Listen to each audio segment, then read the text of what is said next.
Hello everyone, कैसे हैं आप सब। साइंस क्लासेस में आप सभी का बहुत बहुत स्वागत है।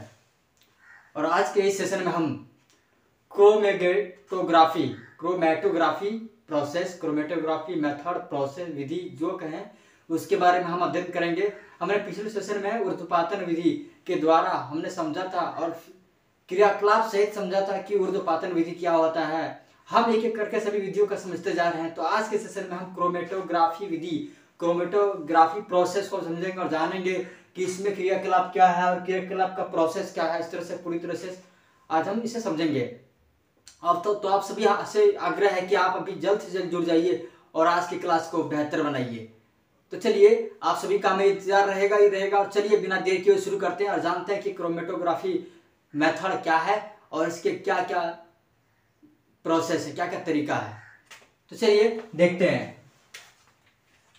क्रोमेटोग्राफी प्रोसेस, विधि, मेथड जो बोल सकते हैं आप, एक प्रक्रिया है जिसके द्वारा काली स्याही में डाई, एक ही रंग है, काली स्याही में डाई को अलग करने के लिए बताया जाता है कि उसे कैसे अलग करना है।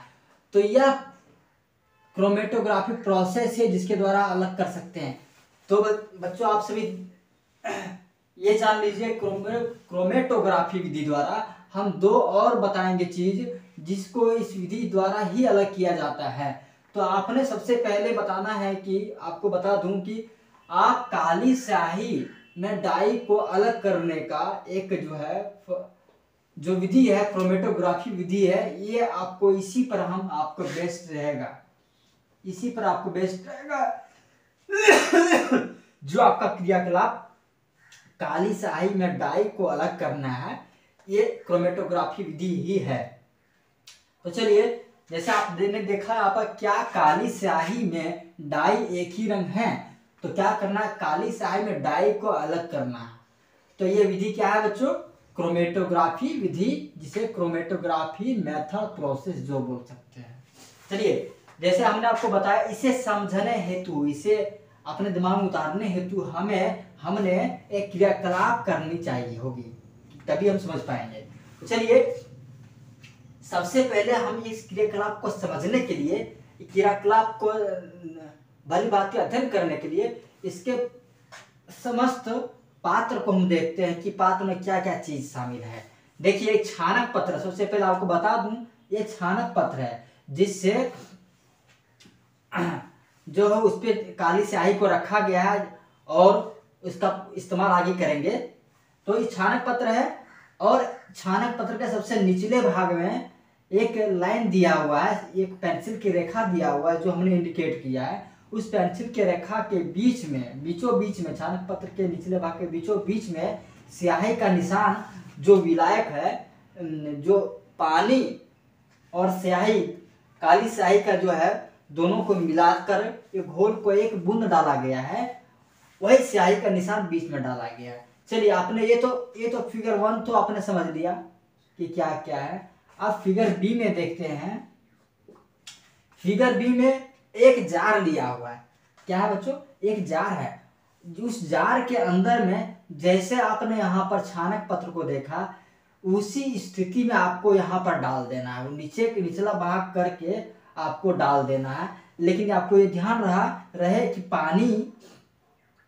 पानी के टच में नहीं आना, पानी से ऊपर ही रखना है छानक पत्र को पानी से मतलब उसका जो स्याही का लेवल है उसको ऊपर ही रखना है, ठीक है, पानी से। तो आप यहाँ इसमें देख सकते हैं कि जल का ये इंडिकेट किया हुआ कि जल है, उसके ऊपर में आप देख रहे हैं जो डाला हुआ है छानक पत्र, वो स्याही का निशान यहाँ पे दिख रहा है। ये छानक पत्र अंदर का भाग का है, ये बाहर का भाग का जार ये है, और ऊपर में कांच की छड़ को डाला गया है, ये रखा गया ऊपर में। तो आपने ये दोनों फिगर ए और फिगर बी को दोनों समझ गए हैं कि छानक पत्र को जो है स्याही के निशान जिसमें डाला गया है, उसको इसी निचले स्थिति के जैसा ही इसको अंदर डाल दिया गया है। पानी का जल का मिश्रण है, इसके अंदर डाला गया है। तो चलिए, अब हम देखेंगे इस प्रोसेस में क्या करना है। ठीक है, तो विधि क्या है बच्चों, यहाँ पे देखेंगे। जो स्याही हमने प्रयोग की है, जो स्याही हमने यहाँ पर प्रयोग की है, उसमें जल विलायक है। आपने पहले विलेय और विलायक के बारे में अध्ययन कर चुके हैं, तो हमें नहीं लगता है कि आपको उसमें कंफ्यूजन होगा। तो इसमें जल क्या है बच्चों, उसमें जल विलायक है, विलायक के रूप में, तथा डाई जो है, ये डाई जो इसमें दिया हुआ है ये डाई विलेय के रूप में है। तो करना क्या है, ये जो डाला गया है स्याही का जो है, काली स्याही का डाई बूंद जो है वो सूखने दिया जाता है, ऐसे ही ना डाल दिया जाता है, ध्यान रहे बच्चों। तो सूखने देने के बाद क्या है, इसको ऐसी स्थिति में, निचले स्थिति में ऐसे ही इसके जार के बीच में, इस जार के बीच में, पानी के बीच में डाल दिया जाता है। लेकिन ये बिंदु ऊपर इसीलिए दिया जाता है ताकि पानी के संपर्क में तुरंत नहीं आवे, ठीक है। तो इसको डाल दिया गया है। अब क्या करना है देखते हैं। जैसे ही जल छानक पत्र पर, जैसे ही जल छानक पत्र पर ऊपर दिशा की ओर अग्रसर होता है, ये जल है जो है, जैसे ही छानक पत्र के ऊपर दिशा की ओर जब बढ़ता है जल, है ना, चाहे जो प्रोसेस हो, ऊपर दिशा की ओर जल को जब बढ़ाते हैं, यह डाई के साथ, डाई के कणों को भी अपने साथ ले लेता है। बच्चों यहाँ ध्यान रहे, डाई का जो कण जो सूखने दिया गया था उसके बाद दब डाला गया है, तो ये डाई का कण जब जल के पास संपर्क में आता है तो अपने आप में जल में ही खींच लेता है, जब अपने पास अपने आप में मिला लेता है उसके कण में, ठीक है। तो यहाँ पे वही बताया गया कि जैसे जल छानक पत्र पर ऊपर दिशा की ओर अग्रसर होता है, पानी जब ऊपर दिशा की ओर बढ़ेगी तो इस जो लाइन में देख रहे हैं, जो बिंदु जो है आपका काली स्याही का जो सूखा हुआ भाग है वो जल में मिल जाता है। क्या लिखा हुआ, यह डाई के कणों को भी अपने साथ ले लेता है, कौन, जल ले लेता है। जल यहाँ पे विलायक के रूप में है और ये आपका स्याही जो विलेय के रूप में है, जो उसमें मिला हुआ है। तो इसमें कंफ्यूजन नहीं होना चाहिए, दोबारा आपसे बता रहा बच्चों, ठीक है। तो चलिए आगे देखते हैं। ये आपने समझ लिया कि जल में मिला लेता है अपने आप में। आगे देखते हैं। प्रायः डाई 2 या 2 से अधिक रंगों का मिश्रण होता है। ये डाई जो हो सूखने के बाद डाई बन रहा है, ये 2 या 2 से अधिक रंगों का मिश्रण होता है। देखिए 2 या 2 से अधिक रंगों का मिश्रण होता है, ठीक है। डाई समझना आपको बिल्कुल परेशानी नहीं होना चाहिए, क्योंकि स्याही का जो बूंद दिया गया है वो सूखने दिया जाता है तो डाई का रूप ले लेता है, ठीक है। 2 से अधिक रंगों का मिश्रण होता है। रंग वाला घटक जो कि जल में अधिक घुलनशील है, रंग वाला घटक जो कि जल में अधिक घुलनशील है, तेजी से ऊपर उठता है ना। क्या होता है, जो अधिक घुलनशील जल में तेजी से ऊपर उठता है, और इस प्रकार रंगों का पृथक्करण संभव हो जाता है। इस प्रकार का क्या होता है, रंगों को अलग हम कर सकते हैं, रंग जो उसको हम पृथक कर सकते हैं, ठीक है। तो अगला पॉइंट में देखते हैं बच्चों, मिश्रण के घटकों को पृथक करने की इस विधि को क्रोमेटोग्राफी कहते हैं। देखिए स्याही रंगों के डाई को उसके घटकों से अलग करने के जो प्रोसेस है, जो विधि है, उसे क्रोमेटोग्राफी कहते हैं, ठीक है। अब देखते हैं, तो आपने, हमें तो उम्मीद है कि आपने क्रोमेटोग्राफी इस क्रियाकलाप द्वारा आप समझ गए होंगे। जैसे यहाँ पे लिखा हुआ क्रोमेटोग्राफी विधि द्वारा काली स्याही में विद्यमान डाइयों का पृथक्करण, ठीक है। इस विधि द्वारा काली स्याही में विद्यमान डाइयों, जब इस काली स्याही को इस पर डाला जाता है, इस छानक पत्र पे, उसको सूखने दिया जाता है, तो उस सूखने के बाद जो डाई का इस प्रोसेस में जो पृथक्करण होता है, तो एक क्रोमेटोग्राफी विधि है बच्चों, तो ठीक है। आपने देख लिया, अब यहाँ तक देख लिया क्रोमेटोग्राफी किसे कहते हैं, आपने पढ़ भी लिया।